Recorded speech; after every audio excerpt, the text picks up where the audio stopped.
Paz para todos, Pastor André Batista. Hoje gostaria de compartilhar com vocês um texto que é forte. Aliás, o livro de Marcos, que é o primeiro livro do Novo Testamento a ser escrito ali, é forte demais, é tremendo. E hoje nós vamos escorrer e entender um pouco aqui sobre a posição de um jovem que se encontra no livro de Marcos, capítulo 5, a partir do versículo 1, que diz: E chegaram ao outro lado do mar, na província dos Gadarenos, e saindo ele do barco, lhe saiu logo ao seu encontro dos sepulcros um homem com espírito imundo. Então, o texto mostra que essa pessoa que estava possessa, ela estava habitando os sepulcros. O que é o sepulcro? O sepulcro é aquele lugar onde eram sepultados os mortos. Isso aqui já nos traz uma informação. Toda pessoa que ela é muito influenciada, porque existem dois níveis de possessão. Primeiro, essa que está sendo narrada aqui, é onde você também vê em algumas telas de televisão, em algumas igrejas, pessoas rugindo, pessoas com raiva, com ódio, pessoas que mudam a forma de falar, pessoas que adquirem força. E uma informação que não está na Bíblia aqui, mas se você já teve a oportunidade de ver ou conviver com alguém desse nível, é que as pessoas fedem, né? As pessoas que estão possessas, elas fedem muito. Então esse é o primeiro nível de possessão. O segundo nível de possessão é mais perigoso, porque é como você lê na história de Judas. Ele fala que Judas foi trair Jesus, e quando ele se levanta para ir, a Bíblia fala que Satanás entra nele. O diabo entrou em Judas. Ele não babou, ele não ficou forte, ele não ficou nervoso. Calmamente ele vai lá e entrega a Jesus. Esse é o segundo nível de possessão, que no meu entendimento é o pior. Tem pessoas que você se espanta com as coisas que elas fazem, né? De repente a pessoa pacata, normal, de repente matou toda a família, fugiu. Eu disse, meu Deus, como pode? Talvez a explicação está nesse nível de possessão. Eu entendo também que qualquer pessoa que vai matar outra pessoa, ela tem que estar possessa. Ela tem que estar possessa. Ela não vai se estribuchar, não vai alterar a voz, não vai alterar o cheiro, mas essa pessoa ela está possessa para poder fazer tal ato. Então, são esses dois níveis de possessão que a Bíblia apresenta e que você deve considerar muito, porque nós temos também dois problemas. É quando você não acredita na existência de demônios, e quando você não acredita na existência de demônios, você acaba não atingindo aquilo que de fato está acontecendo. E tem o segundo, que é achar que tudo é demônio, como tem algumas igrejas por aí que falam que tudo é demônio, né?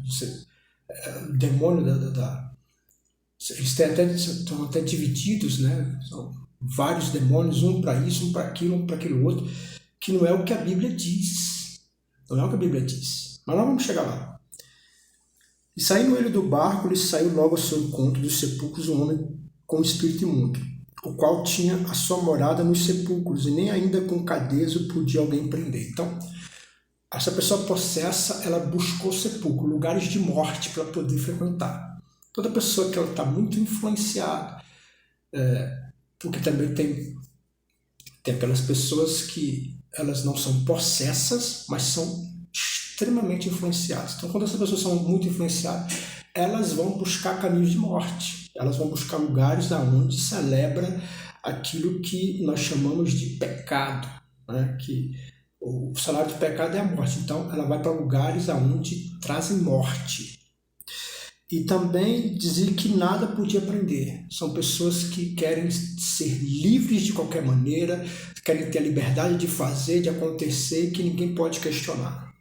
Ele diz: porque tendo sido muitas vezes preso com grilhões e cadeia, as cadeias foram por ele feitas em pedaços e os grilhões em migalhas, e ninguém podia amansar. Então, aqui fala de correntes, tentar amarrar, mas ele tinha uma força sobrenatural, a qual ele se libertava de todas as cadeias propostas. Isso me faz entender e me lembrar que pessoas que são muito influenciadas ou pessoas possessas, elas são fortes, são pessoas que têm muitas convicções, são pessoas muito fortes. Você vê que, por exemplo, o cara que ele bebe demais, enche a cara de cachaça, né? Aquele negócio todo, aquela bebida. E quando ele enche a cara de cachaça, mas quando ele vai fazer o trabalho, ele é excepcional naquilo que ele faz, né? Então, são pessoas que, apesar de serem muito influenciadas, são muito fortes em algum outro aspecto. E andava sempre assim, de dia e de noite, clamando pelos montes e pelos sepulcros e ferindo-se com pedras. Então, uma outra informação é que essa pessoa andava de dia e de noite, ou seja, ela não tinha horário. Você vê que quando a pessoa está muito influenciada por espíritos, você vê que ela troca o dia pela noite, é uma pessoa que está sempre... Chama para uma festa, ela está dentro. Não importa a hora, não importa o dia, não importa se dormiu, não importa se não dormiu. Então, essas influências sempre vai levar para esse tipo de caminhar que a palavra de Deus apresenta aqui. E aí ele diz que ninguém o podia amansar, que é outra característica de pessoas que são extremamente influenciadas ou extremamente possessas. Ninguém pode trazer calma para ela, nada acalma ela. Ela está sempre ansiosa, angustiada, querendo alguma coisa, querendo isso, querendo aquilo. São pessoas que elas não conseguem ter paz em momento algum, né? E aí ele diz que e quando viu Jesus ao longe, correu e o adorou. E clamando com grande voz, disse-lhe: que tenho eu contigo, Jesus, Filho do Altíssimo? Conjuro-te por Deus que não me atormentes. Então, ao encontrar com Jesus, ele diz que de longe correu e o adorou. Você vê que demônios, né? Eles não são tão resistentes quanto, às vezes, muitas pessoas que resistem em adorar e engrandecer o nome de Cristo. Não entende que ele é Deus, mas aqui o demônio entendeu, tanto que correu e o adorou. A palavra de Deus diz que os demônios, eles creem que estremecem, mas não obedecem. Um outro detalhe aqui que chama a atenção aqui nessa passagem é que uma pessoa que está muito possessa, ou uma pessoa que está muito influenciada por espíritos malignos, ela não consegue viver dentro do âmbito familiar. Ela está sempre querendo fugir. O cara que está muito influenciado, ele quer se separar. A mulher que está muito influenciada quer se separar. O cara que está muito influenciado, ele não consegue viver em família, ele quer viver só, ele quer viver longe, porque é uma das estratégias, né, que é o ladrão vem senão para matar, roubar e destruir. Matar é separar. Então, para que ele possa ter êxito naquilo que ele possa fazer, ele tem que separar você da família, separar você da mulher, do filho, ou então o filho dos pais, né? Muitos filhos rebeldes, tal, não aguentam e querem sair de casa. A separação é a melhor forma de ação para poder atingir o objetivo que no final é destruir. E aí ele ajoelha, adora Jesus e clamando com grande voz disse: o que tenho eu contigo? Então, interessante quando ele fala isso, né? O que tem eu contigo? Porque a verdade é que ele está sabendo quem é. Jesus estava vindo na hora errada, né? Jesus ele vai vir para subjugar, porque até então aqui eles sabiam quem era Jesus. Por que ele sabia que era Jesus? Porque nos textos anteriores, Jesus ele enfrenta o diabo no deserto e o derrota. E quando ele é derrotado no deserto, provavelmente o inferno todo ficou sabendo que o maioral tinha caído para Jesus. Então é lógico que todo mundo conhecia ele aqui, sabia de quem se tratava.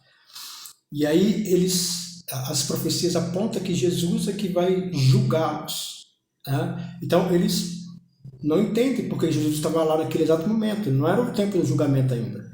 E eles falam: Jesus, Filho do Altíssimo, conjuro-te por Deus que não me atormentes. Então, ele fala, para não atormentar é justamente se referindo ao juízo, a qual é expressado lá no livro de Apocalipse. E porque ele dizia: sai deste homem espírito imundo. Então Jesus falou para o diabo sair. Perguntou-lhe: qual que é o teu nome?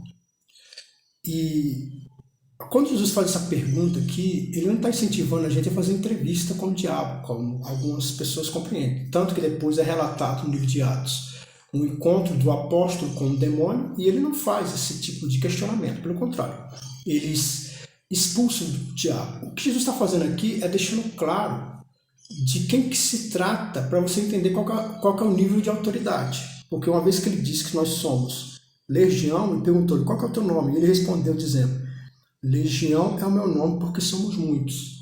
Quando está falando de legião aqui, está se referindo à legião de soldados romanos. Naquela época era comum. Só que pode ter duas interpretações aqui. A primeira é que de fato está se falando do número de legião, ou ao falar legião está querendo dizer que é uma quantidade imensa de demônios. As duas interpretações é válida. E aí ele diz, nós somos muitos, e rogava-lhe muito que os não enviasse para fora daquela província. Então, primeiro Jesus disse que era para eles ir embora, e eles não obedeceram. Eles tentaram argumentar com Jesus. Eles começaram a conversar com Jesus, e pedindo para que eles fossem, não saíssem da província. Por que eles não queriam sair da província? Porque eles queriam continuar naquele local, para mais tarde poder agitar a multidão para ficar contra Cristo. Então, ele queria ainda fazer parte dessa movimentação contra o próprio Cristo. E Jesus permite que eles não saiam, né? Então mostra que Jesus não tinha medo de demônios, até porque ele tinha autoridade sobre eles. E esse aqui é um ponto interessante, quando você ouve muitas dessas igrejas que falam que tudo é o diabo, tudo é o diabo. Na verdade, eles estão dando muita autonomia, como se o diabo pudesse fazer o que ele quisesse, a hora que ele quisesse, e Deus obrigatoriamente teria que vir para intervir. Mas não é assim que acontece. A realidade é que o diabo, ele é uma vassoura na mão de Deus, ele faz o que Deus quer. Ele não tem autonomia para fazer nada. Para tudo que ele faz, ele tem que ter permissão. Então, até um cara falou, estava conversando com o irmão, falando que ele estava tendo muito problema com possessão, não sei se é tia, primo, não me lembro mais, faz tempo que eu tive essa conversa. Eu sei que alguém da família tinha possessão, e aí aquela preocupação tal, foi, irmão, mas o problema dessa pessoa não é com o diabo, o problema dessa pessoa é com Deus. Porque se ele está nessa possessão toda, é porque Deus permitiu. A pergunta é por quê? Essa é a pergunta que você tem que fazer. Por que Deus permitiu? Porque esse problema não é com o diabo, é com Deus. Então, aqui se trata de um homem que estava possesso, mas o problema que ele tinha aqui era com Deus. E Jesus vem para resolver esse problema. E rogava-lhe muito que não me deixasse fora dessa província. Andava ali pastando no monte uma grande manada de porcos.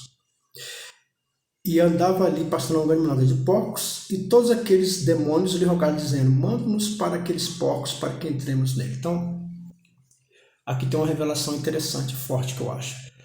Os demônios pedem para entrar nos porcos, e na sequência os porcos vão se precipitar. Então, lembra, no começo a gente leu aqui que ele estava no sepulcro, não é isso? E ele pede para habitar em algo vivo, não em algo inanimado. Então esse negócio de casa mal assombrada, essa casa está mal assombrada, irmão, demônios acompanham pessoas, não acompanham casa. Tem gente que quer orar pela camisa, pelo guarda-roupa, o diabo está debaixo da cama, Irmão, o diabo não está nas coisas, ele está em pessoas. E aí tem uma pergunta, por que o diabo ele faz possessão em pessoas e os anjos não? Isso está explicado lá em Gênesis, onde fala que Deus ele dá um castigo para o diabo, que desde então ele é obrigado a ficar na terra, porque a sentença que Deus dá para o diabo é que ele passaria a comer o pó da terra. A terra, o pó da terra, se você continuar lendo as passagens bíblicas, você vai entender que fala da carne, né? Fala da nossa carne. Então, a explicação é que o diabo ele se alimenta da carne, ou seja, ele se alimenta do pecado. Por isso que quando Deus cria o homem, Deus já tinha criado todo o universo. Nós sabemos que tem milhares de planetas, o diabo podia ir para qualquer um. Mas ele vai justamente para a Terra, onde está lá o homem, ele faz com que ele influencia na queda do homem, né? Porque quem cai é o próprio homem, o homem ele cai pela sua própria cobiça, assim como nós Pecamos porque nós queremos, nossa concupiscência. O diabo ele só potencializa, ele fortalece isso, mas quem peca sou eu. Quem peca é você. Então, uma vez que ele podia estar em outros planetas, ele é obrigado a ficar aqui porque ele tem essa sentença onde ele tem que se alimentar de pecado. Você vê que lá em Gênesis ele é uma serpente. No livro de Apocalipse ele é um dragão, né? Então, que até fala lá, depois eu vou colocar nos comentários aqui o texto, que fala que o grande dragão, a antiga serpente, então aquela serpentezinha, ela foi comendo pecado, ela se alimentando de pecado, hoje agora se tornou um grande dragão. Né? Então, o ponto é esse, porque ele se alimenta de pecado. Anjos não têm esse tipo de alimentação, então eles não precisam estar sujeitos a isso. E aí, todos aqueles demônios lhe rogavam dizendo, manda-nos para aqueles porcos, para que entremos nele. Jesus logo lhe permitiu, e saindo aqueles espíritos imundos, entraram nos porcos, a manada se precipitou por um despenhadeiro no mar. Eram quase 2.000, e afogaram-se no mar. E os quais apacentaram os porcos, fugiram e anunciaram a cidade nos campos, e saíram a ver o que era aquilo que tinha acontecido. E foram ter com Jesus, e viram o endemoniado, que tivera a legião assentado, vestido em perfeito juízo, e temeram. Então, você vê aqui um contraste interessante. Aqui as pessoas que estavam cuidando dos porcos, quando os demônios entram, os porcos se precipitam. Então aqui há um grande prejuízo, que não deixa de ser um juízo de Deus sobre aquele povo. Porque na lei de Moisés era proibido ter esse tipo de animal, né? Os judeus tinham um calendário, né? As festividades que tinham que ser seguidas e a alimentação. E uma alimentação proibida era porcos, e aquelas pessoas estavam justamente comercializando aquilo que a lei de Moisés proibia. Então, ao Jesus entrar, porque como eu já falei na mensagem anterior, Jesus ele sempre traz palavra para você se converter ou para trazer juízo. E aqui Deus trouxe libertação para aquele endemoniado, mas trouxe também juízo para aquele povo que estava fazendo aquilo que era mal. Porque uma coisa é certa, irmão, Deus sempre vem. E quando ele vir, ou ele vai vir com a misericórdia e a graça dele para te abençoar, ou ele vai vir com juízo para fazer você colher aquilo que você tem plantado. E aí ele diz,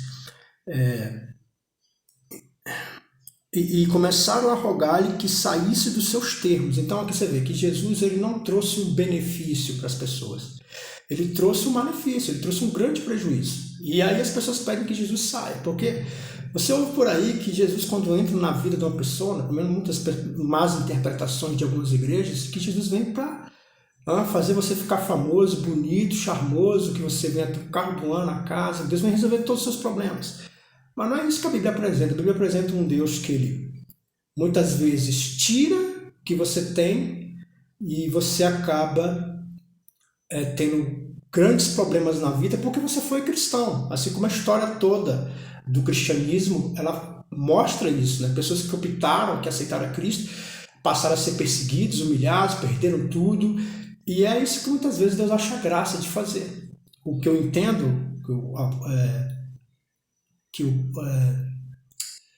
esqueci o nome dele, irmãos, está lá no livro de Salmos, perdoe, esqueci o nome dele, que ele diz assim que eu já fui moço e hoje sou velho, nunca vi um justo desamparado ser e nem sua descendência mendigar o pão. E eu creio nessa palavra piamente. Eu acredito que quando você está andando com Deus, ele vai te dar uma estabilidade. Não quer dizer que você vai ficar rico, né? Milionário ou algo parecido, mas que você vai ter uma certa estabilidade. Todo cristão alcança estabilidade, mas isso é no decorrer da vida. Isso não quer dizer que não vai ter perdas ao longo da vida, porque muitos de nós sofremos isso. E somos convidados a crer nesse Deus que mesmo a gente passando por essas perdas, nós sabemos que vamos terminar na graça e na misericórdia dele, com um Deus que cuida, um Deus amoroso, que acha graça de nos cuidar e de nos ajudar. Jesus, porém, não lhe permitiu e lhe disse, vai para a tua casa. Assim, entrando ele no barco, rogava-lhe o que for endemoniado que o deixasse estar com ele. Jesus, porém, não lhe permitiu e lhe disse, vai para a tua casa, para os teus, e anuncia-lhe quão grande coisa o Senhor fez e como teve misericórdia de ti. Então você vê aqui que É interessante, né? Você vê que os diabos fizeram um pedido para Jesus, Jesus atendeu. Ele que fez um pedido, Jesus não atendeu. E o pedido que ele fez é que ele queria continuar com Cristo. Ele falou, não, você vai ficar aqui e você vai anunciar o evangelho e o que Deus te fez para todo esse povo. Então, você vê que quando ele é liberto, ele passa a ter o juízo perfeito. Meu irmão, minha irmã, se você tem vontade de sair da sua casa, terminar seu casamento, saiba de uma coisa. Você pode não estar possesso, mas com certeza você está muito influenciado. E você não está pensando direito, você não está pensando da forma correta. Reavalia, sabe? O diabo ele sempre quer nos separar. Deus sempre nos ajuda. Olha quão bom e quão suave é que os irmãos vivem em união. Então, Jesus ele sai, né, e vai continuar a sua caminhada, e aquele processo passa a anunciar a vontade e a graça de Deus, que é o que eu falei no vídeo passado sobre qual que é a nossa missão. Todo mundo tem uma missão, eu tenho, você tem, todos temos, todos nasceram com a missão. A nossa missão, primeiro, é adorar e glorificar o nome de Deus. Se você não se encontrou com Deus, você nunca vai ser feliz, você nunca vai ser completo. E a segunda missão é ajudar o próximo. E é o que esse jovem foi fazer, foi anunciar o evangelho. Deus, muitas vezes, ele chama você para o seu testemunho salvar, trazer pessoas para que Deus possa agir poderosamente. Mas também Deus pode usar você na área médica, na área na entrega, trabalhando de entregador, trabalhando fazendo pizza, que é um jeito, é uma forma de servir as pessoas. Trabalhar no banco, trabalhar com caridade, trabalhar numa ONG. Deus sempre, o seu chamado sempre vai ter a ver com ajudar o próximo. Às vezes você vai ser um professor, um médico, um engenheiro, que são funções que ajudam as pessoas. O ponto é esse aqui. Você só vai ser completo, feliz, quando você entender a sua missão, que sempre vai envolver amar a Deus e amar o próximo. Eu estou completando aqui porque no vídeo passado o meu celular está com um certo problema. Eu vou trocar ele brevemente e aí não vou ter mais esse vídeo problema. Se até aqui você gostou dessa palavra, se essa palavra tocou no teu coração, quero convidar você a se inscrever no canal e compartilhar para que essa mensagem chegue ao ouvido de mais pessoas. Na próxima oportunidade vamos continuar falando aqui dessas histórias do livro de Marcos, que elas são tão profundas, tocam tanto no coração, traz tantas verdades. Eu tenho certeza que está abençoando a sua vida. Fica na paz e na graça e que Deus possa te abençoar profundamente. Amém? Até a próxima.